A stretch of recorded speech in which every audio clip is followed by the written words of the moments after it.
السلام علیکم ورحمۃ اللہ وبرکاتہ۔ الحمد للہ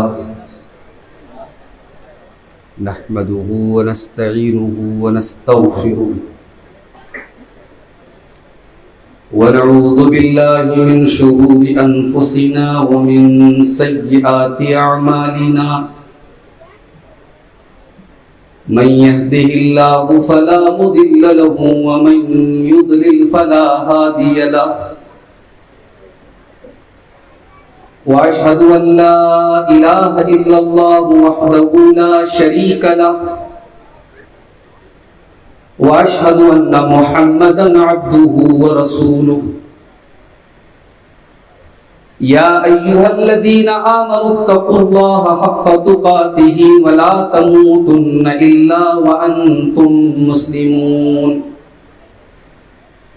يا أيها الناس اتقوا ربكم الذي خلقكم من نفس واحدة وخلق منها زوجها وبث منهما رجالا كثيرا ونساء،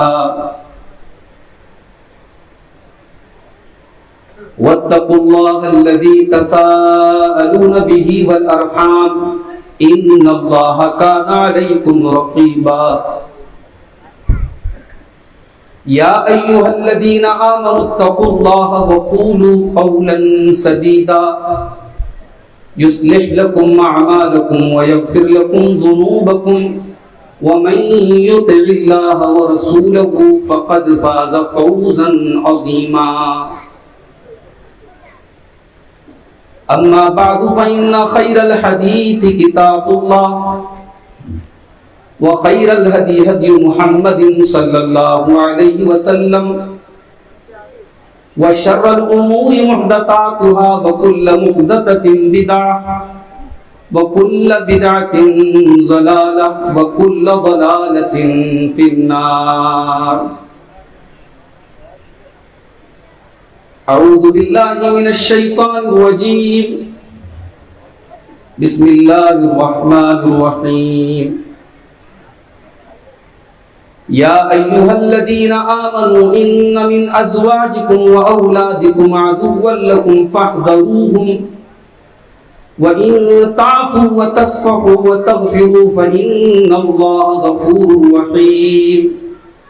انما اموالکم واولادکم فتنہ واللہ عنده اجر عظیم۔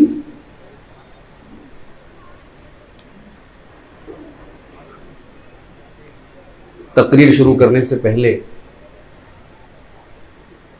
آپ کے کانپور کے بڑے عظیم شاعر خطیب مولانا ڈاکٹر اسلم کانپوری کی ایک نظم آپ کو سنانا چاہتا ہوں، سماعت فرمائیں۔ ایمان کی دولت کھو بیٹھے اسلام کی عظمت بھول گئے، ایمان کی دولت کھو بیٹھے اسلام کی عظمت بھول گئے، غیروں کے فسانے یاد رہے اور اپنی حقیقت بھول گئے، غیروں کے فسانے یاد رہے اور اپنی حقیقت بھول گئے، اخلاق کا شیشہ چور ہوا، انصاف دلوں سے دور ہوا، اللہ کا شکوہ یاد رہا اور اپنی شرارت بھول گئے، اور اپنی شرارت بھول گئے، طوفان حوادث میں پھنس کر ذلت کا تماشا دیکھ لیا، طوفان حوادث میں پھنس کر ذلت کا تماشا دیکھ لیا، انداز تغافل کے صدقے اندازے تغافل کے صدقے طوفان کی اذیت بھول گئے. ہوتی ہیں نمازیں اب بھی تو دنیا کی نگاہوں میں، لیکن ہوتی ہیں نمازیں اب بھی تو دنیا کی نگاہوں میں، لیکن ایک سر کو جھکانا یاد رہا، سجدے کی حقیقت بھول گئے. میدان عمل سے دور ہوئے، دولت کے نشے میں چور ہوئے. میدان عمل سے دور ہوئے، دولت کے نشے میں چور ہوئے. کچھ رنگ طبیعت کیا بدلا، انسان کی فطرت بھول گئے. کچھ رنگ طبیعت کیا بدلا، انسان کی فطرت بھول گئے. اس عالم ہستی میں اسلم کیا جانیے کیا کیا ہوتا ہے. اس عالم ہستی میں اسلم کیا جانیے کیا کیا ہوتا ہے. کیا کہیے کیا کیا یاد نہیں، ہم کس کی حقیقت بھول گئے. ایمان کی دولت کو بیٹھے، اسلام کی عظمت بھول گئے. غیروں کے فسانے یاد رہے اور اپنی حقیقت بھول گئے. محترم علماء کرام، بزرگوں اور دوستوں، نوجوان ساتھیوں، پردہ نشین ماؤں اور بہنوں، پیارے بچوں، شجاعت گنج کا یہ سالانہ اجلاس عام جو صرف کانپور میں نہیں، صرف یو پی میں نہیں، بلکہ اگر میں یہ کہوں کہ اپنے بہترین انتظام، سامعین کے بہترین سننے کے جذبے اور علماء کے بہترین انتخاب کی وجہ سے پورے ہندوستان بھر میں مشہور ہے تو غلط نہیں ہوگا. اور یہ میری خوش نصیبی ہے کہ اس سال ایک مرتبہ پھر آج آپ کے سامنے اس اجلاس عام کا حصہ بننے کا مجھے موقع مل رہا ہے، اور بڑے اہم موضوع پر، لڑکیوں کی دینی تعلیم و تربیت، وقت کی اہم ضرورت، اس موضوع پر مجھے آپ کے سامنے آج کچھ گفتگو کرنے کا حکم ملا ہے. اللہ سے دعا کیجیے رب العالمین ہمیں کہنے اور سننے سے زیادہ عمل کرنے کی توفیق عطا فرمائے، آمین. میرے بھائیوں، اولاد اللہ تعالیٰ کی بڑی عظیم نعمت ہے، اور اس نعمت کا صحیح اندازہ وہ انسان کر سکتا ہے جو اولاد سے محروم ہے.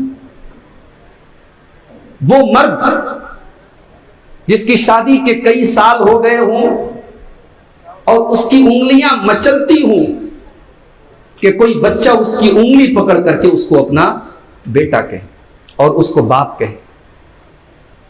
اس انسان سے پوچھو کہ اولاد کتنی بڑی نعمت ہے.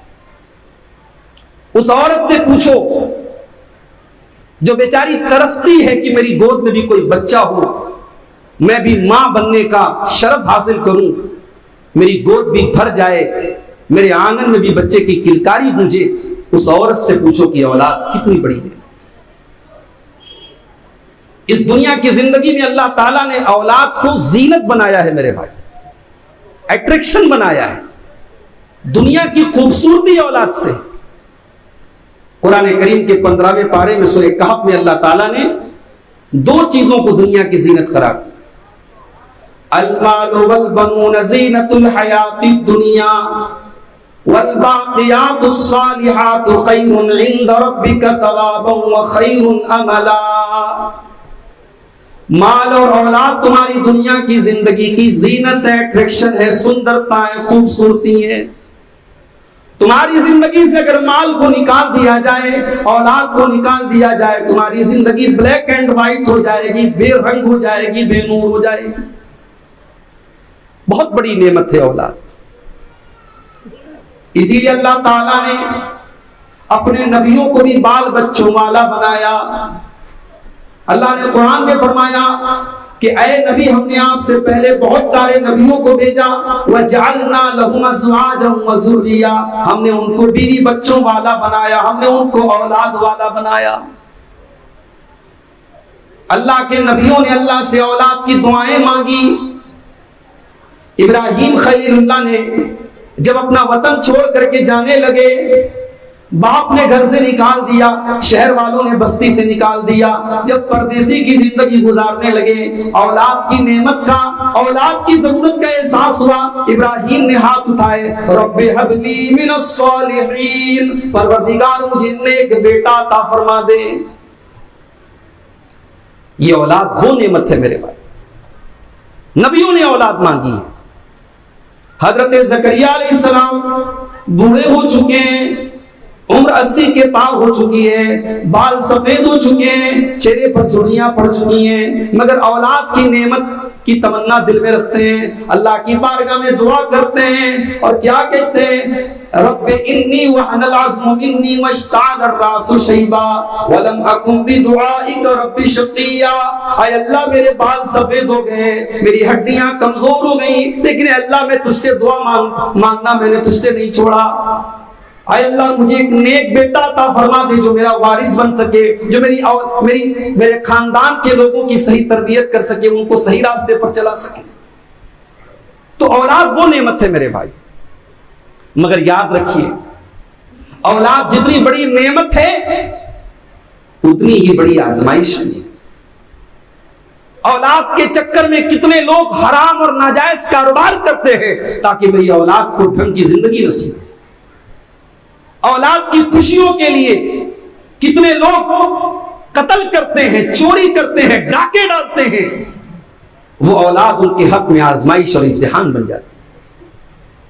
اگر یہی اولاد جو دنیا کی زندگی کی زینت ہے، اگر اس اولاد کی وجہ سے آپ کو اللہ کے قانون کو توڑنا پڑے، اس اولاد کی وجہ سے آپ اللہ کی شریعت کے، اللہ کے قانون کو توڑتے ہیں، تو قرآن کہتا ہے کہ یہ اولاد آپ کی دشمن ہے، آپ کی بیوی آپ کی دشمن ہے۔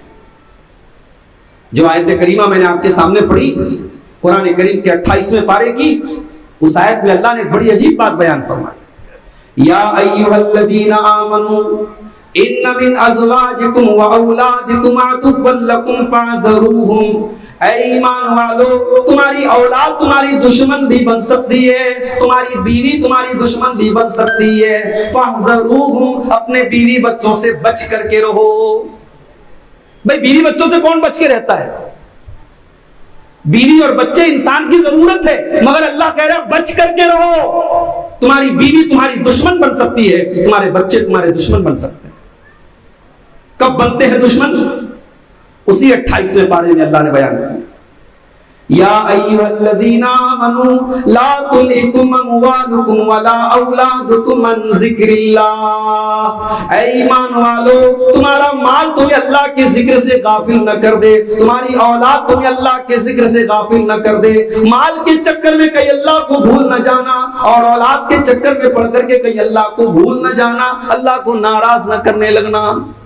اگر اولاد آپ کو اللہ سے غافل کر رہی ہے، اگر اولاد کی وجہ سے آپ اللہ تبارک و تعالیٰ کے حکم کی خلاف ورزی کر رہے ہیں، تو یہ اولاد آپ کی دشمن ہے اور آپ کے حق میں بہت بڑا فتنہ ہے اور بہت بڑی آزمائش ہے۔ اور اولاد بھی، لڑکے اور لڑکیاں، ان دونوں کی اگر ہم بات کریں تو لڑکیاں یہ زیادہ بڑا امتحان ہوتی ہے میرے بھائی۔ لڑکیوں کی پرورش اور لڑکیوں کی تربیت پر ثواب بھی زیادہ ہے، اور ان کی تربیت کٹھن ہے، ان کی تربیت امتحان ہے۔ لڑکیوں کو پالنا کوئی آسان کام نہیں ہے۔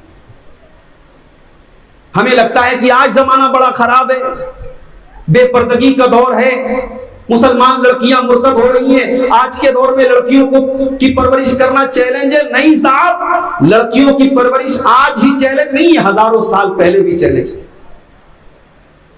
بخاری کی روایت ہے، اما عائشہ فرماتی ہیں میں گھر میں بیٹھی ہوئی تھی، اتنے میں ایک سائلہ میرے گھر میں آتی ہے، ایک مانگنے والی میرے گھر میں آتی ہے، اس نے مجھ سے کھانے کو کچھ مانگا، میرے پاس گھر میں ایک کھجور کے سوا کچھ نہیں تھا۔ حضرت عائشہ رضی اللہ تعالیٰ عنہ نبی کی بیوی تھی، بچانے کا جذبہ نہیں تھا ان کے اندر، لٹانے کا جذبہ تھا اللہ کی راہ میں، کبھی بچایا نہیں حضرت عائشہ نے۔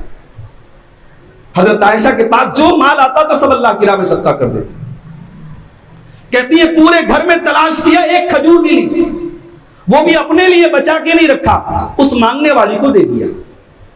اس کے ساتھ 2 چھوٹی چھوٹی بچیاں تھیں۔ اما عائشہ فرماتی ہیں اس نے کھجور کے 2 ٹکڑے کیے اور اپنی دونوں بیٹیوں کو تقسیم کر دیا، دونوں بیٹیوں کو دے دیا۔ وَلَمْ تَأْكُلْ مِنْهَا شَيْئًا، خود اس نے کچھ نہیں کھایا۔ مجھے بڑی حیرت ہوئی، اس عورت کے کلیجے کے اوپر پتہ نہیں کب کی بھوکی پیاسی تھی، اس نے کھجور میں سے کچھ نہ کھایا، اپنی بچیوں کو دے دیا۔ اما عائشہ فرماتی ہیں جب میں نے یہ واقعہ اللہ کے پیارے نبی کو سنایا، آپ نے فرمایا اے عائشہ من ابتلی من هذه البنات بشيء كن له سترا من النار۔ اے عائشہ لڑکیوں کی پرورش کرنا کوئی آسان کام نہیں ہے، بیٹیوں کی پرورش کرنا کوئی آسان کام نہیں ہے۔ اے عائشہ جس کو اللہ تعالیٰ بیٹی دے کر کے آزماتا ہے، جس کے گھر میں بیٹی پیدا ہوتی ہے اور اللہ تعالیٰ اس کا امتحان لیتا ہے، اور اس امتحان میں اگر وہ انسان کھرا اتر جاتا ہے کن له سترا من النار، وہ بیٹیاں اپنے ماں باپ کو جہنم کی آگ سے بچانے کا کام کرتی ہیں۔ بیٹی آپ کے لیے چیلنج بھی ہے اور جنت کا ٹکٹ بھی ہے میرے بھائی۔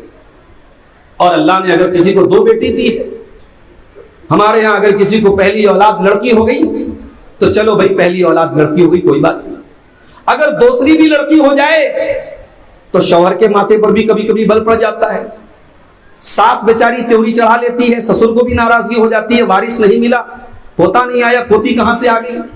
اگر 2 بیٹیاں آ گئی، ہائے ہائے کیا مقام ہے اس انسان کا۔ 2 بیٹیاں اگر ہیں آپ کے پاس تو آپ کے پاس صرف جنت کا ٹکٹ نہیں ہے، اللہ کے نبی کے پڑوس میں رہنے کا ٹکٹ آپ کو۔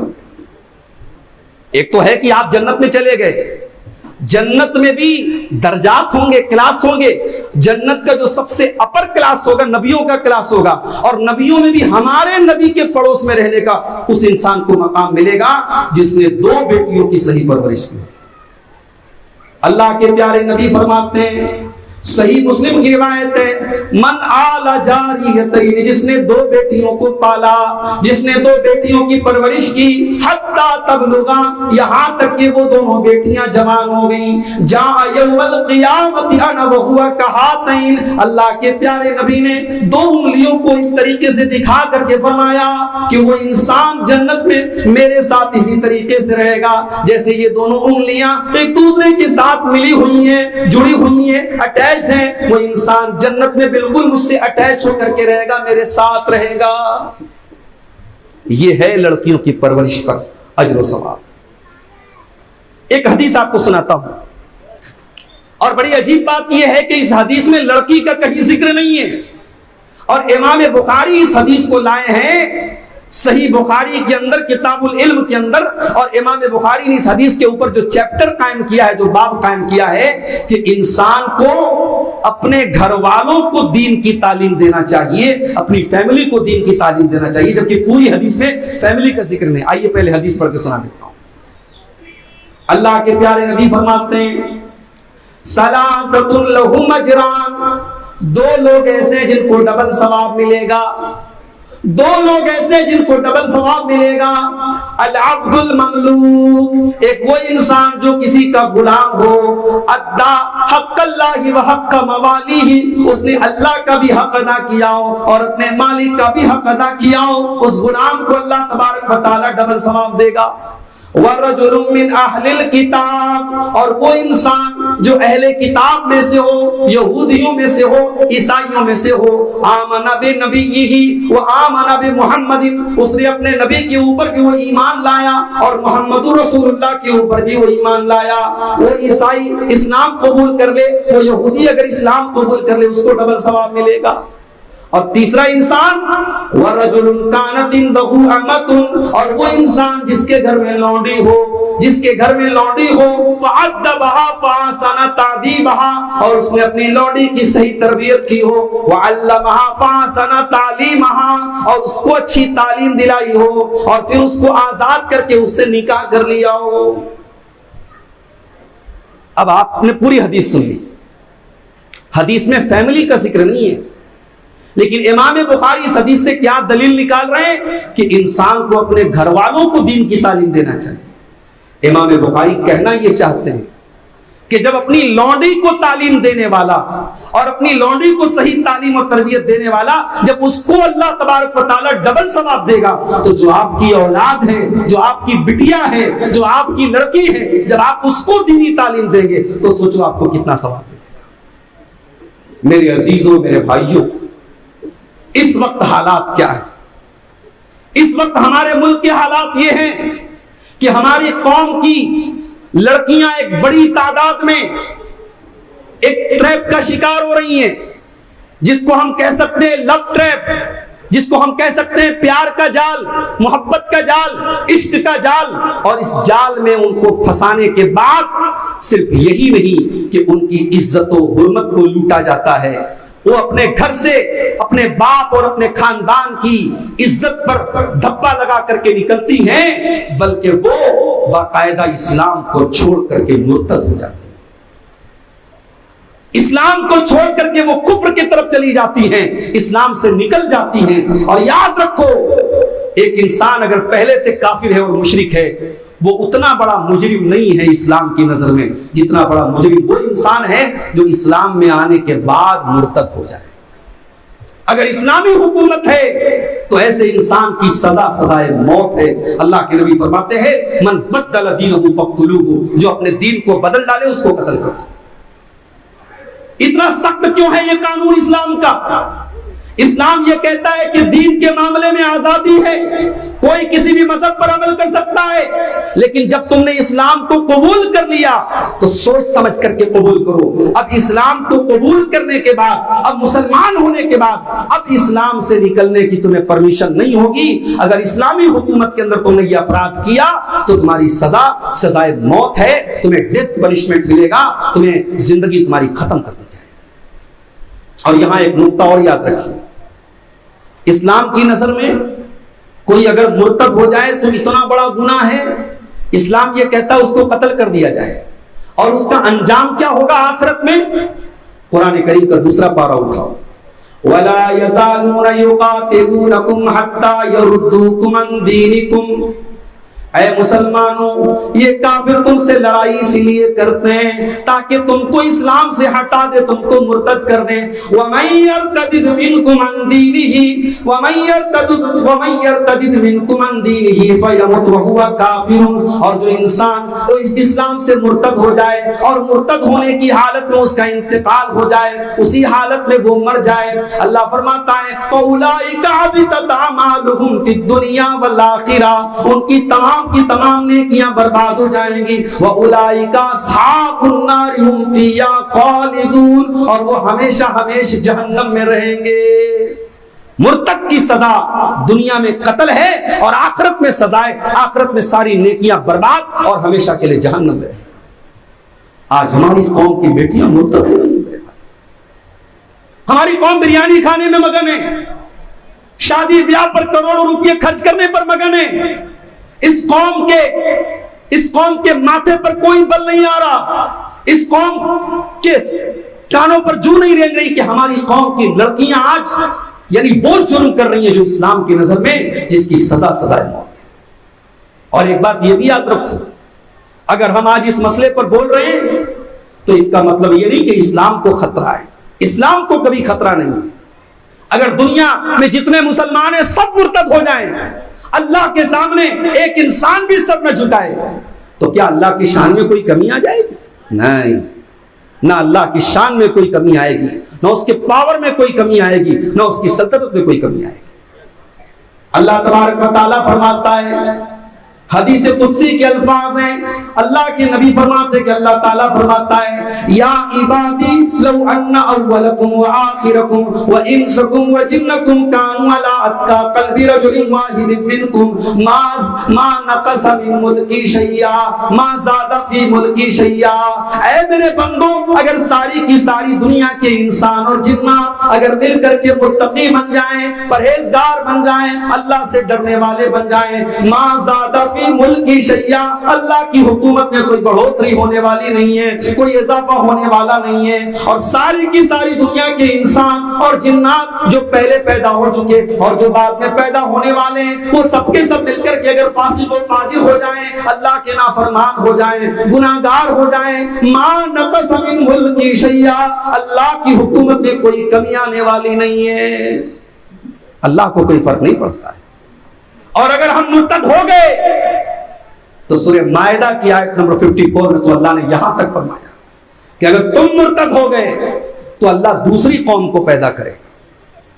یا ایھا الذین آمنوا من یرتد منکم عن دینہ فسوف یأتی اللہ بقوم یحبهم ویحبونہ۔ اے ایمان والو، اگر تم مرتد ہو جاؤ گے تو اللہ تعالیٰ ایسی قوم کو پیدا کرے گا جس سے اللہ محبت کرتا ہے اور وہ بھی اللہ سے محبت کرتے ہیں۔ اذلۃ علی المؤمنین اعزۃ علی الکافرین، وہ ایمان والوں کے لیے بڑے نرم ہوں گے اور اللہ کے دشمنوں کے لیے بڑے سخت ہوں گے۔ یجاہدون فی سبیل اللہ، وہ اللہ کی راہ میں جہاد کریں گے، ولا یخافون لومۃ لائم، اور کسی کی پرواہ نہیں کریں گے۔ کسی کو برا لگتا ہے تو لگتا رہے، کوئی لعنت ملامت کرتا ہے تو کرتا رہے، وہ اللہ کے دین کا کام کریں گے، وہ اللہ سے محبت کریں گے، وہ کسی کی کوئی پرواہ نہیں کریں گے۔ آج ہماری قوم کی لڑکیاں مرتد ہو رہی ہیں۔ ہم نے تو اسلام کی تاریخ میں ہم نے تو ان لڑکیوں کے بارے میں پڑھا ہے جنہوں نے اپنے ایمان کو بچانے کے لیے اپنی جان دے دی۔ ہم نے تو اسلام کی تاریخ میں سمیہ بنت خیاط کے بارے میں پڑھا ہے، ابو جہل نے باندھا ہوا ہے، سمیہ کا شوہر یاسر بھی سامنے باندھا ہوا ہے، سمیہ کا بیٹا عمار بھی بندھا ہے، اور ابو جہل کہتا ہے کہ اے سمیہ، ہم تیرے جوان بیٹے کے سامنے تجھے برہنہ کر دیں گے، تجھے ننگا کر دیں گے، تیرے بدن سے کپڑے اتار دیں گے۔ اے سمیہ، ابھی تیرے پاس ٹائم ہے، تو محمد کا دین چھوڑ دے، تو اسلام چھوڑ دے، تو ایمان چھوڑ دے، ہم تجھے ٹارچر کرنا بند کر دیں گے۔ اے سمیہ، تیرے ایمان کا کیا کہنا؟ اے سمیہ، تیرے استقامت کا کیا کہنا؟ اپنے جوان بیٹے کے سامنے سمیہ نے ننگا ہو جانا گوارا کر لیا، اپنے بدن کے کپڑے اتر جانا گوارا کر لیا، مگر ایمان کو چھوڑنا گوارا نہ کیا۔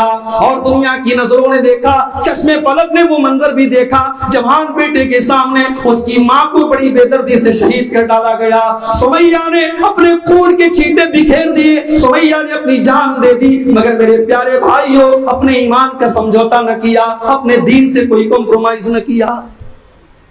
ہم نے تو سمیہ جیسی عورتوں کے بارے میں پڑھا ہے۔ آج ہمارا دین اتنا حقیر ہو گیا، کسی عشق کے نام پر، کسی پیار کے نام پر، کسی کی چند چکنی چپڑی باتوں کے نام پر ہماری لڑکیاں اتنی اندھی ہو گئی کہ وہ دین چھوڑنے کے لیے تیار ہے۔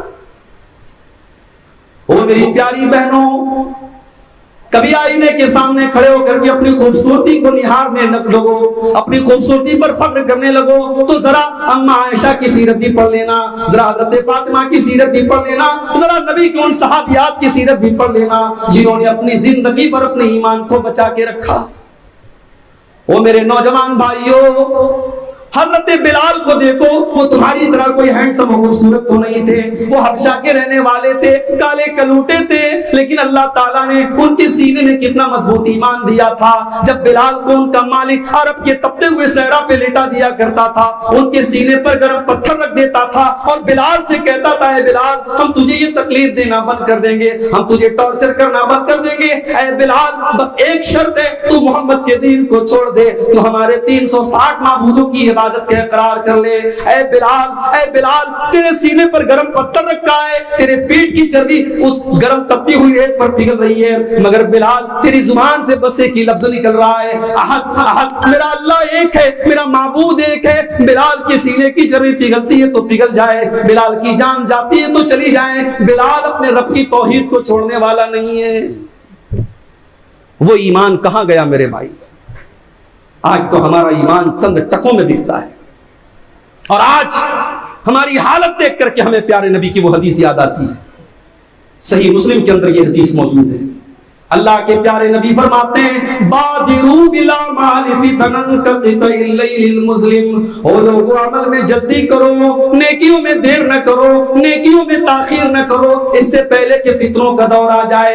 اتنے فتنے پیدا ہوں گے, اتنے فتنے پیدا ہوں گے. یصبح الرجل مؤمنا ويمسي كافرا, صبح کو ایک انسان مسلمان ہوگا, شام ہوتے ہوتے کافر ہو جائے گا. ويمسي مؤمنا ويصبح كافرا, شام کو مسلمان ہوگا, صبح ہوتے ہوتے کافر ہو جائے گا. ایمان کی ویلیڈیٹی 12 گھنٹے بھی نہیں ہوگی, ایمان کا ٹائم 12 گھنٹے بھی نہیں ہوگا. 12 گھنٹے کے اندر ایمان چینج ہو جائے گا. اور کیوں چینج ہوگا؟ اللہ کے نبی نے آگے وجہ بیان کی, یبیع دینہ بعرض من الدنیا, دنیا کے چند ٹکوں کے بدلے لوگ اپنے دین کا سودا کر لیں گے. اپنی بیٹیوں کو بچا لو میرے بھائی. آج ذرا ہم نظر اٹھا کے دیکھیں کہ آج ہم اپنی بچیوں کی تعلیم اور تربیت کے پیچھے ہم کتنی محنت کر رہے ہیں. ہماری لڑکیاں اسکول جاتی ہیں, انٹر پاس کرتی ہیں, کالج جاتی ہیں, گریجویشن کرتی ہیں, ساری اس نے اعلیٰ تعلیم حاصل کر لی, ساری تعلیم اس نے حاصل کر لی, ساری ایجوکیشن اس نے حاصل کر لی, لیکن پوری تعلیم کے دوران اس کو اللہ کے بارے میں بتانے والا کوئی نہیں, اس کو اسلام کے بارے میں بتانے والا کوئی نہیں, اس کو پردے کے بارے میں بتانے والا کوئی نہیں. معاف کیجئے گا, گھر سے نقاب میں نکلنا یہ پردہ نہیں ہے. پردہ تو یہ ہے کہ آپ کی لڑکی جب گھر سے نقاب میں نکلے تو وہ یہ جان کر کے نکلے کہ میں یہ نقاب کیوں پہن رہی ہوں. یہ نقاب کوئی ٹریڈیشن نہیں ہے, یہ نقاب کوئی رواج نہیں ہے, یہ نقاب کوئی باپ دادا کا طریقہ نہیں ہے, یہ رب کا حکم ہے, یہ اسلام کا حکم ہے, اور یہ میری آئیڈینٹی ہے, میری پہچان ہے, میری عزت و ناموس کا ذریعہ ہے. جب لڑکی یہ جان کر کے نقاب پہنے گی تو اپنے نقاب کا کبھی غلط استعمال نہیں کرے. اسی لیے اللہ نے قرآن میں جب ایمان والی لڑکیوں کو نقاب کا حکم دیا تو کیا فرمایا؟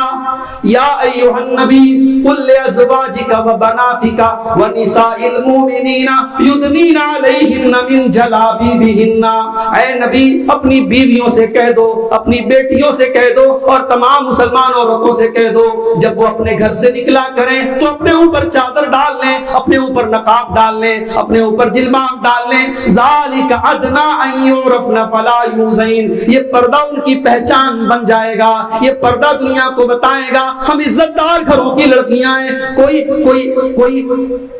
کوئی بدماش کوئی بدماش قسم کا غباش قسم کا لڑکا ہمیں چھیڑنے کی جرت نہ کرے. ہم شریف ذاتیاں ہیں, ہم شریف گھروں کی لڑکیاں ہیں, کوئی ہمیں چھیڑنے کی جرت نہ کرے.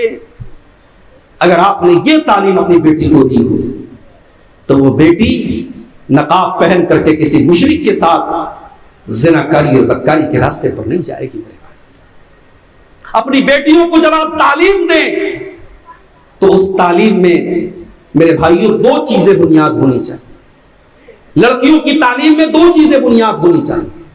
آج ہمارے یہاں ایک نعرہ دیا جاتا ہے لڑکا لڑکی برابر ہے, لڑکا لڑکی برابر ہے. معاف کیجئے گا, اسلام اس نظریے سے ایگری نہیں کرتا. اسلام یہ کہتا ہے لڑکے کا مقام الگ ہے, لڑکی کا مقام الگ ہے, لڑکے کا دائرہ الگ ہے, لڑکی کا دائرہ الگ ہے. بہت سارے کام ہیں جو لڑکے کر سکتے ہیں, لڑکیوں کے بس کا نہیں, اور بہت سارے کام لڑکیاں کر سکتی ہیں, لڑکوں کے بس کا نہیں. اسی لیے اللہ تعالیٰ قرآن میں کہتا ہے وَلَا تَتَمَنَّوْا مَا فَضَّلَ اللَّهُ بَعْضَكُمْ عَلَى بَعْضٍ. مردوں کے لیے اللہ تعالیٰ نے جو رکھا ہے مرد اس پر خوش رہیں, عورتوں کے لیے جو رکھا ہے عورتیں اس پر خوش رہیں. ایک دوسرے کو جو نعمتیں ملی اس کی تمنا نہ کریں. ابھی آپ نے وراثت پر سنا پورا بیان.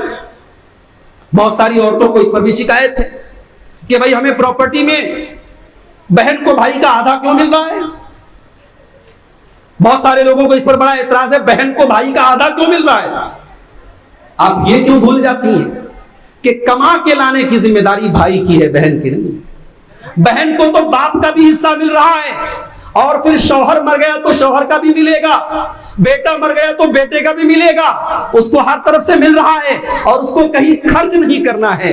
اور مرد کو تو ہر جگہ خرچ کرنا ہے، بیٹا ہے تو ماں پر خرچ کرنا ہے، بھائی ہے تو بہن پر خرچ کرنا ہے، اور اگر شوہر ہے تو بیوی پر خرچ کرنا ہے۔ اگر مرد اور عورت دونوں کا برابر حصہ ہوتا تو یہ تو مرد پر اتیاچار ہو جاتا، مرد پر ظلم ہو جاتا۔ تو لڑکیوں کو یہ مت سکھاؤ کہ لڑکا لڑکی برابر ہے، لڑکی کو یہ سکھاؤ کہ تو لڑکی ہے، تو عورت ہے، اور تیرا دائرہ کیا ہے؟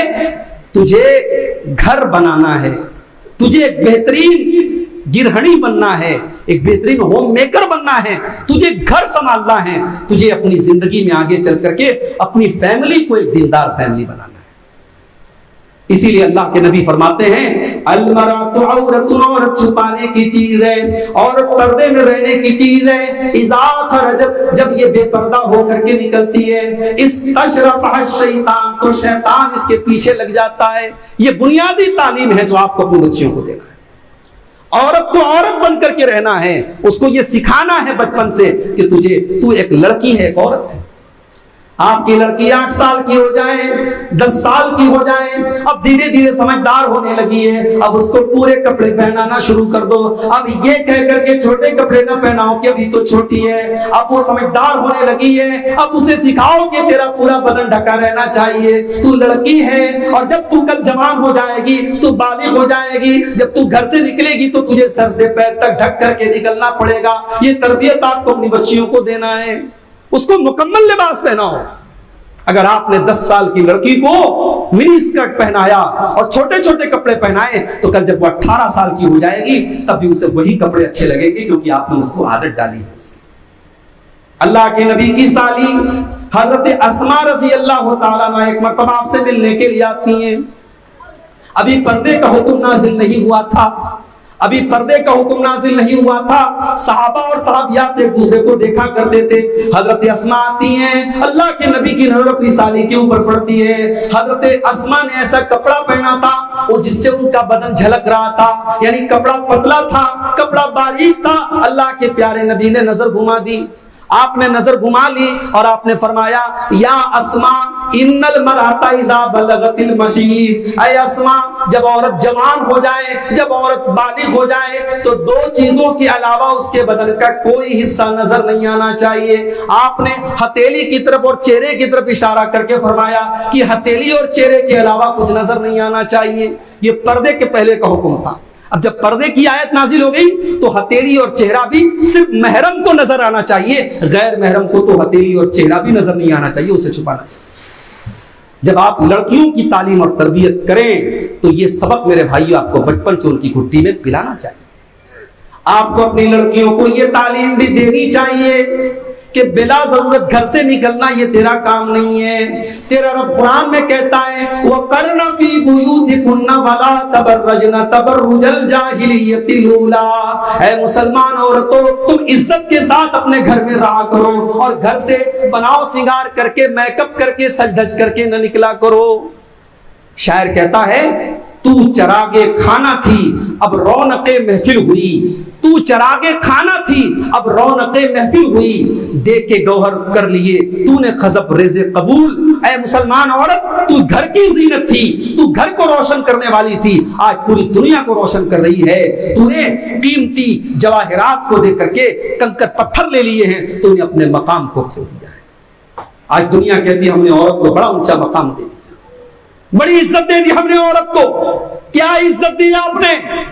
جاڑے کا موسم ہے، انڈیگو کی فلائٹ سے آپ سفر کر رہے ہیں، فلائٹ کے اندر جتنے مرد عورت ہے سب جاڑے کے کپڑے پہنے ہوئے ہیں، لیکن ایئر ہوسٹس کو آرڈر ہے کہ وہ ایسا کپڑا پہنے گی اس کی جان سے لے کر کے اس کے پیر کی ہتھیلی تک کا پورا پیر جھلکتا ہو، نظر آتا ہو۔ وہ جو کپڑا پہنے گی اس کی آستین نظر آتی ہو، کیوں؟ اس کا کام ہے کسٹمر کو لبھانا، اس کا کام ہے گراہکوں کو آکرشت کرنا، اس لیے اس کے بدن کے یہ اعضاء نظر آنے چاہیے اور اسی کو اس کو پیسہ ملتا ہے۔ یہ عورت کو عزت دی آپ نے۔ بڑی بڑی کمپنیوں میں جو بڑی جاب ہے، مینیجر کی جاب ہے، ایم ڈی کی جاب ہے، وہ ساری جاب مردوں کو دی جا رہی ہے، اور جہاں بیٹھ کر کے کسٹمر کو لبھانا ہے، چاہے کال کر کے چاہے کاؤنٹر پر بیٹھ کر کے آنے والے کسٹمروں کو آکرشت کرنا ہے، وہاں خوبصورت لڑکی کو بٹھا دیا۔ آپ نے عورت کو عزت نہیں دی، آپ نے عورت کا سودا کیا ہے، آپ نے عورت کو ایک سامان بنا دیا، ایک میٹیریل بنا دیا، اسے مردوں کی ہوس کو پورا کرنے کا ایک ذریعہ بنا دیا۔ اسلام نے عورت کو عزت دی ہے، اسلام نے عورت کو مقام دیا ہے۔ عورت ماں ہے، قدموں کے نیچے جنت ہے، عورت بیٹی ہے، ماں باپ کے لیے جنت کا ٹکٹ ہے، عورت بیوی ہے، شوہر کے سکون کا ذریعہ ہے۔ اور جب بات بچیوں کی تربیت کی آئی ہے تو میں اپنی ماں سے ایک بات یہ بھی کہنا چاہوں گا، جب آپ کی بچیاں جوان ہو جائیں، شادی کے قابل ہو جائیں، تو خبردار اپنی بچیوں کو یہ سبق نہ سکھاؤ کہ بیٹی کل جب تیری شادی ہو جائے تو تو ایسے کرنا ویسے کرنا، تو اپنے شوہر کو بس میں کرنا۔ آج یہی سبق سکھایا جاتا ہے نا، شوہر کو بس میں کرنا سکھایا جاتا ہے۔ کاش شوہر کو بس میں کرنے کے بجائے شوہر سے محبت کرنا آپ سکھاتی، شوہر کی خدمت کرنا آپ سکھاتی، شوہر کو خوش کرنا آپ سکھاتی۔ اللہ کے پیارے نبی سے پوچھا گیا ای النساء خیر، اے اللہ کے نبی کون سی عورتیں سب سے بہترین عورتیں ہیں؟ آپ نے فرمایا التی تسرہ اذا نظر، جب شوہر دیکھے تو خوش ہو جائے، وتطیعہ اذا امر، اور جب شوہر کسی بات کا حکم دے تو بیوی مان لے، ولا تخالفہ فی نفسها ومالہ بما یکرہ، اور اپنی آبرو کے بارے میں اور شوہر کے مال کے بارے میں کوئی ایسا کام نہ کرے جو شوہر کو ناپسند ہو۔ یہ تین کام جو عورت کر لے وہ جنتی ہے۔ اور یاد رکھو میرے بھائیوں، عورت رات بھر تہجد کی نماز پڑھے، عورت روزانہ نفل روزہ رکھے اور حج اور عمرے کر لے، لیکن اگر وہ اپنے شوہر کی خدمت نہیں کرتی، شوہر کو خوش نہیں کرتی، اس کا جنت میں جانا بہت مشکل ہے۔ اللہ کے نبی کے پاس ایک عورت آتی ہے، اللہ کے نبی کے پاس کسی کام سے آتی ہے، جب وہ جانے لگتی ہے اللہ کے نبی پوچھتے ہیں کیا تیری شادی ہو چکی ہے؟ ذات زوج انتی، کیا تیری شادی ہو چکی ہے؟ ہاں اللہ کے نبی میری شادی ہو چکی ہے۔ آپ نے فرمایا تو اپنے شوہر کے لیے کیسی ہے؟ کہتی اے اللہ کے نبی میں اپنے شوہر کی خدمت کرنے میں، اپنے شوہر کو خوش کرنے میں کوئی کمی نہیں چھوڑتی ہوں۔ آپ نے فرمایا کان کھول کر کے سن لے، فإنما هو جنتک ونارک، تیرا شوہر ہی تیری جنت ہے اور تیرا شوہر ہی تیری جہنم ہے۔ اگر تو نے اس کو ناراض کیا تو جہنم تیرا ٹھکانہ ہے، اس کو تو نے راضی کیا تو جنت تیرا ٹھکانہ ہے۔ آپ کی تہجد اور آپ کے روزے یہ دیندار ہونے کے لیے کافی نہیں ہے، شوہر کی خدمت اور اطاعت بھی ضروری ہے۔ آج اپنی ان بچیوں کو جن کی شادی ہونے والی ہو ان کو خدمت کرنا سکھاؤ، شوہر کو بس میں کرنا مت سکھاؤ میرے بھائی۔ اور ایک بات اور یاد رکھو، لڑکیوں کی جب آپ تربیت کریں تو لڑکیاں چونکہ نازک ہوتی ہیں، لڑکیاں بڑی نازک ہوتی ہیں، ان کی تربیت میں آپ کو بڑا سینسٹیو ہونا پڑے گا، ان کو بچپن سے ہی صحیح غلط کا فرق بتانا پڑے گا۔ گھر میں کوئی مہمان آیا، ابھی لڑکی آپ کی 10 سال کی ہے، آپ سلام کرنا سکھائیے مگر کسی اجنبی سے مصافحہ کرنا نہ سکھائیے۔ آپ کی لڑکی کو یہ معلوم ہونا چاہیے کہ میرے لیے کسی غیر محرم سے مصافحہ کرنا جائز نہیں۔ ہمارے یہاں عید کا موقع آتا ہے، بہت سارے گھروں میں کزن بردر، چاچا کا لڑکا، ماموں کا لڑکا، خالہ کا لڑکا، پھوپھی کا لڑکا اور لڑکیاں یہ آپس میں ایک دوسرے کو عید کی مبارکباد دیتے ہیں ہاتھ ملا کر کے۔ حرام ہے یہ، نہ چاچا کا لڑکا آپ کے لیے محرم ہے، نہ ماموں کا لڑکا آپ کے لیے محرم ہے، نہ خالہ کا لڑکا آپ کے لیے محرم ہے، یہ سب کے سب غیر محرم ہیں۔ جس سے بھی شادی ہو سکتی ہے وہ غیر محرم ہے اور اس سے مصافحہ کرنا جائز نہیں ہے۔ اور کسی غیر عورت سے مصافحہ کرنا یا اس کو ٹچ کرنا اسلام کی نظر میں کتنا بڑا گناہ ہے، اس حدیث سے اندازہ لگائیے۔ اللہ کے پیارے نبی فرماتے ہیں لَأَن يُطَعَنَ فِي رَأْسِ أَحَدِكُم بِمِخْيَطٍ مِّنْ حَدِيدٍ خَيْرٌ لَّهُ من أن يمس امرأة لا تحل له۔ اللہ کے نبی فرماتے ہیں کسی کے سر میں اگر لوہے کی سوئی کو چبھو دیا جائے اتنی تکلیف کی بات نہیں ہے جتنی تکلیف کی بات یہ کہ کسی غیر عورت کو وہ ٹچ کرے، کسی غیر محرم عورت کو ٹچ کرنا، یہ کسی کے سر میں لوہے کی سوئی کو چبھو دیا جائے تو اتنی تکلیف کی بات نہیں ہے جتنی تکلیف کی بات کسی غیر محرم عورت کو ٹچ کرنا ہے۔ یہ باتیں آپ اپنے گھر کی بچیوں کو بتائیں میرے بھائی۔ آج اللہ کا شکر ہے آپ کی اس مسجد میں عورتوں کا انتظام ہے، سال میں آپ ایک جلسہ کرتے ہیں، اللہ کا شکر ہے آپ عورتوں کا انتظام کرتے ہیں۔ لیکن آج کتنے علاقے ہیں جہاں مسجدوں کے اندر عورتوں کا کوئی انتظام نہیں ہے، اور ان کے علماء نے فتوے دے کے رکھے ہیں کہ عورتوں کا مسجد میں جانا فتنہ ہے، عورت زیڈ اسکوائر جائے تو فتنہ نہیں ہے، عورت واٹر پارک میں جا کر کے دوسروں کے سامنے پانی میں نہائے تو فتنہ نہیں ہے، عورت کانپور کی سڑکوں پر کھڑی ہو کر کے بریانی کھائے تو فتنہ نہیں ہے۔ سارا فتنہ کہاں ہے؟ عورت مسجد میں جا کر کے اگر جمعہ کی نماز پڑھ لیتی ہے بہت بڑا فتنہ ہو جاتا ہے۔ اور ہم نے تو اس عالم کی زبان کو بھی دیکھا تھا، بہار کے ایک عالم نے کسی زمانے میں اہل حدیثوں کو تانا دیتے ہوئے کہا تھا کہ اہل حدیثوں ذرا اپنی عورتوں کو ہماری مسجد میں بھیج کے دیکھو، ہم تمہیں 9 مہینے کے بعد اس کا انجام بتا دیں گے۔ اتنی گندی اور اتنی گھناؤنی زبان ایک عالم دین نے استعمال کی تھی۔ مگر آج جب مسلمان لڑکیاں مرتد ہونے لگی تو کل تک جنہوں نے فتوے دیے تھے کہ مسجدوں میں عورتوں کا جانا فتنہ ہے، آج ان کی بھی آنکھیں کھل گئی ہیں۔ اب دبی دبی زبان میں وہ بھی کہنے لگے کہ نہیں صاحب، اب عورتوں کا انتظام ہونا چاہیے۔ ہم تو ہمیشہ سے کہہ رہے تھے۔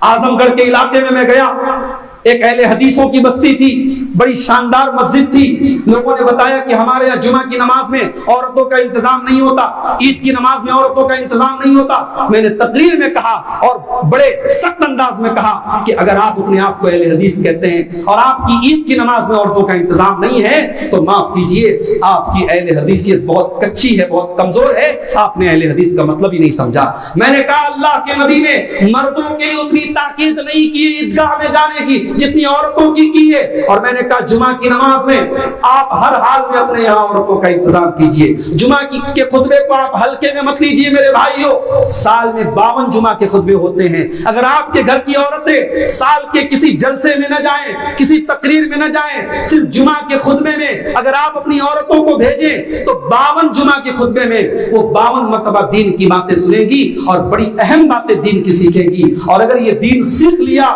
تو اس گھر کی کوئی لڑکی انشاءاللہ مرتد نہیں ہوگی۔ اگر ماں نے دین سیکھ لیا وہ اپنی بیٹی کو مرتد نہیں ہونے دے گی، اگر بیٹی نے دین سیکھ لیا وہ خود مرتد نہیں ہوگی۔ میرے بھائیوں، اپنی بیٹیوں کو دین کی تعلیم سکھاؤ۔ میں منع نہیں کرتا، اسکولوں میں پڑھاؤ، کالجوں میں پڑھاؤ، آپ یونیورسٹی میں پڑھاؤ، پردے میں رہ کر کے پڑھیں، مگر اپنی بچیوں کو دین کی تعلیم دو۔ ہمارے یہاں دین کی تعلیم کے نام پر کسی مولوی صاحب کو کسی حافظ جی کو بلایا اور ناظرہ قرآن پڑھا دیا۔ معاف کیجئے، ناظرہ قرآن پڑھ لینے کا نام دینی تعلیم نہیں ہے۔ دینی تعلیم کا مطلب یہ ہے دین کی بیسک نالج، اللہ کے بارے میں، نبی کے بارے میں، قرآن کے بارے میں، توحید کے بارے میں، نماز کے ضروری مسائل، وضو کے ضروری مسائل، غسل کے ضروری مسائل، نماز کی دعائیں، پاکی ناپاکی کے مسائل، کون سی چیزوں سے اسلام ختم ہو جاتا ہے، کون سی چیزوں سے ایمان ختم ہو جاتا ہے۔ یہ جو دین کا بیسک علم ہے یہ مدرسے میں پڑھنے والے اسٹوڈنٹ کے لیے ضروری نہیں ہے، یہ جامعہ سلفیہ سے فارغ ہونے والے کے لیے ضروری نہیں ہے، یہ ہر مسلمان مرد کی ذمہ داری ہے، ہر مسلمان عورت کی ذمہ داری ہے۔ اپنی لڑکیوں کو کم سے کم اتنا علم دے دو میرے بھائیوں کہ کل کوئی بہروپیہ جب انہیں اسلام چھوڑنے کی بات کرے تو ان کے ماتھے پر بل پڑ جائے اور اسے سمجھ میں آ جائے کہ سامنے والا تو میری آخرت تباہ کرنا چاہتا ہے، میرے ایمان کو ختم کرنا چاہتا ہے، اور وہیں سے وہ ہوشیار ہو جائے۔ کم سے کم اتنی تعلیم تو اپنے بچے کو دیں۔ آج اولاد سے ہم بہت محبت کرتے ہیں، اولاد کی محبت میں ہم زمین جائیداد خریدتے ہیں، پراپرٹی بناتے ہیں، انویسٹمنٹ کرتے ہیں۔ میرے بھائی آپ نے سب کر لیا، لیکن اگر اولاد کو آپ نے دین کی تعلیم نہیں دی تو ایسی اولاد کا کیا مطلب ہے؟ کل آپ جب مر جائیں اور آپ کی اولاد اس لائق نہ ہو کہ آپ کی جنازے کی نماز کھڑی ہو کر کے پڑھ سکے اور آپ کے لیے مغفرت کی دعا نہ کر سکے، ایسی اولاد کا کیا مطلب ہے؟ ایسی اولاد سے تو بے اولاد بہتر ہے۔ کم سے کم اپنے بچوں اور بچیوں کو اس لائق تو بناؤ کہ تمہارے مرنے کے بعد تمہارے حق میں مغفرت کی دعا کر سکے، تمہارے لیے صدقہ خیرات کر سکیں، تمہیں اپنی دعا میں یاد کر سکیں۔ کم سے کم اپنے بچوں کو اس لائق بناؤ۔ میرے بھائیوں، اپنی بیٹیوں کی تعلیم اور تربیت پر توجہ دیں۔ اور موبائل اس دور کا بہت بڑا فتنہ ہے میرے بھائی۔ اس موبائل نے آج وہ کام کر دیا ہے جو صدیوں میں کبھی ممکن نہیں تھا۔ اس موبائل نے آج 4 سال کے بچے سے لے کر کے 80 سال کے بوڑھے تک کی نظروں کو گندا کر دیا. اس موبائل نے آج گناہوں کو آسان کر دیا. آج اس موبائل نے زنا کو آسان کر دیا. آج حالات آپ دیکھیے کیا کیا واقعات ہو رہے ہیں. 4 سال کی بچیوں سے ریپ ہو رہا ہے. 4 سال کی بچیوں سے ریپ ہو رہا ہے. جانوروں کے ساتھ بدفعلی ہو رہی ہے. یہ حرکتیں کیوں ہو رہی ہیں؟ کیونکہ انسان جنسی خواہشات کے پیچھے اندھا ہو چکا ہے. اور انٹرنیٹ کی کھلی دنیا نے اور سوشل میڈیا کے اوپر پائی جانے والی گندگی نے آج انسان کو گندا بنا دیا ہے. میرے بھائیوں، اپنے گھر کی بیٹیوں کو موبائل تھماتے وقت ان کو یہ تاکید کرو، یہ موبائل کام کی چیز ہے لیکن بڑی خطرناک چیز ہے. اس موبائل پر جب تو میسنجر استعمال کرے گی، جب تو انسٹاگرام استعمال کرے گی، جب تو واٹس ایپ استعمال کرے گی، تو یہ موبائل تیرے لیے اندھا کنواں بن جائے گا. یہ کسی غیر محرم مرد کے ساتھ بات کرنے کا تجھے موقع دے گا. اور یاد رکھ، جب فیس بک پر کوئی آ کر کے تجھے اپنی بہن بولے گا تو پہلے وہ بہن بولے گا اور پھر اس کا ہاتھ تیرے گریبان تک پہنچے گا. یاد رکھو میری بہنوں، کوئی فیس بک کا بھائی آپ کا بھائی نہیں ہے. کوئی اپنے آپ کو بھائی کہنے والا آپ کا بھائی نہیں ہے. اسلام تو یہاں تک کہتا ہے، اسلام تو یہاں تک کہتا ہے، اگر آپ کی ماں نے کسی بچے کی پرورش کی ہے، کسی بچے کو پالا ہے، آپ کے ساتھ وہ پلا بڑا ہے، تب بھی وہ آپ کا بھائی نہیں ہے. اسلام کی نظر میں بھائی صرف 2 ہوتے ہیں. ایک سگا بھائی ہوتا ہے، ایک رضائی بھائی جس نے آپ کی ماں کا دودھ پیا ہو. باقی کوئی بھائی نہیں ہوتا ہے اور نہ اس کے ساتھ بھائی والا سلوک کیا جائے گا. اس لیے فیس بک پر کوئی بھائی کہہ کر کے آپ سے قریب آنے کی کوشش کرے تو اسے دور کر دو. اور یاد رکھو میری بہنوں، اللہ کے نبی کی یہ حدیث ہمیشہ اپنے سامنے رکھو کہ جب عورت اکیلے میں ہوتی ہے، جب مرد اور عورت اکیلے میں ملتے ہیں تو تیسرا وہاں شیطان ہوتا ہے. جب مرد اور عورت کسی ریسٹورنٹ میں ملتے ہیں تو تیسرا شیطان ہوتا ہے. جب کسی ہوٹل کے کمرے میں ملتے ہیں تیسرا شیطان ہوتا ہے. اور جب واٹس ایپ پر چیٹنگ کرتے ہیں تو وہاں پر بھی تیسرا شیطان ہوتا ہے. جب فیس بک اور انسٹاگرام پر وہ چیٹنگ کرتے ہیں تو وہاں پر بھی تیسرا شیطان ہوتا ہے. آج اس موبائل نے کیا کر دیا؟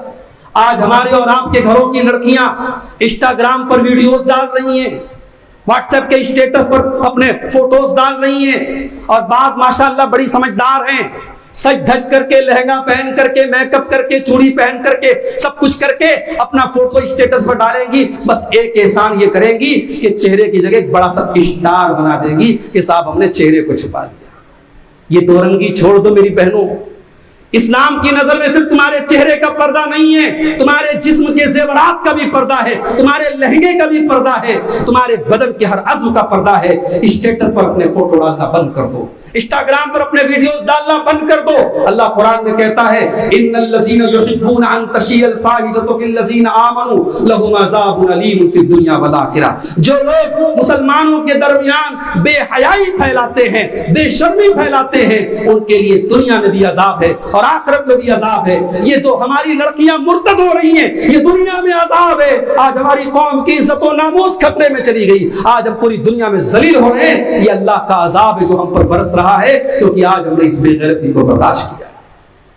میرے بھائیوں، لڑکیوں کے باپ ہو تو جب لڑکیوں کو کپڑا دلاؤ، جب اپنی بیٹیوں کو کپڑا دلاؤ، میری ماں جب اپنی بیٹیوں کو کپڑا دلانے مارکیٹ میں جاؤ تو کپڑا لیتے وقت بھی ہوشیار رہو. اپنی لڑکی کو فیشن کے نام پر کوئی ایسا کپڑا نہ دلا دینا جو کپڑا اللہ کے نبی کی اس حدیث کی روشنی میں جس میں پیارے نبی نے فرمایا وَنِسَاءٌ كَاسِيَاتٌ عَارِيَاتٌ مُمِيلَاتٌ مَائِلَاتٌ، ایسی عورتیں جہنم میں جائیں گی جو کپڑا پہن کر کے ننگی ہوں گی، ان کا بدن نظر آئے گا. اگر آپ نے اپنی بیٹیوں کو ایسا کپڑا پہنایا ہے، پہننے والی بھی گنہگار ہوگی اور وہ باپ بھی گنہگار ہوگا جس نے لا کے دیا ہے، وہ بھائی بھی گنہگار ہوگا جس نے بہن کو لا کے دیا ہے. اور میں اس سے بڑھ کر کے ایک بات اور کہتا ہوں کہ وہ بے غیرت ہے باپ، وہ بے غیرت ہے بھائی جس کی بہن اس طریقے کا کپڑا پہن کر کے شادیوں میں جاتی ہے. بے غیرت ہے وہ شوہر جس کی بیوی اس طریقے کا کپڑا جس میں آستین نظر آ رہی ہے، پیٹ نظر آ رہی ہے، بدن کے اعضاء نظر آ رہے ہیں، ایسے کپڑے پہن کر کے دوسروں کے سامنے نمائش کرتی ہے اور اس مرد کو کوئی فرق نہیں پڑتا ہے. وہ بے غیرت ہے، بے شرم ہے. اور پیارے نبی نے فرمایا کہ 3 لوگ ایسے ہوں گے قیامت کے دن جن کی طرف اللہ تعالیٰ دیکھے گا بھی نہیں. ان 3 لوگوں میں ایک آدمی وہ بھی ہوگا الدیوس جو بے غیرت ہو، الذی یقر فی اہلہ الخبث جو اپنے گھر کے اندر گندگی کو برقرار رکھے. اس لیے موبائل میں حرام نہیں کہتا، موبائل کو استعمال کریں مگر آپ ہوشیار رہیں. بعض لوگ کہتے ہیں ہمیں اپنی لڑکی پر بھروسہ ہے، ہمیں اپنی تربیت پر بھروسہ ہے. یہ دنیا کا سب سے بڑا جھوٹ ہے. اندھا بھروسہ اسلام میں جائز نہیں ہے.